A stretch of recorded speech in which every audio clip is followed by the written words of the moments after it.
Bumuhos ang malakas na ulan sa ilang lugar sa Surigao del Norte kagabi. Halos mag-zero visibility ang Surigao-Davao National Highway dahil dito. Kaya naman bumagal ang daloy ng trapiko. Paliwanag ng Pag-asa, dulot ng trough ng isang low-pressure area ang malakas na pag-ulan at thunderstorm sa Mindanao. Pinag-iingat po ang mga residente sa posibleng pagbaha at pagguho ng lupa.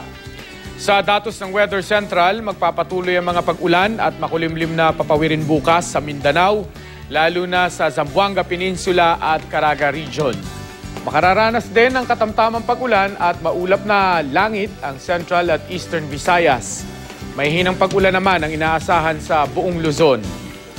Posibleng maging mas makulimlim sa lalawigan ng Palawan, Bicol Region at sa Northern Luzon. Ayon sa Pag-asa, hanging amihan ang nagpapaulan sa Hilagang Luzon.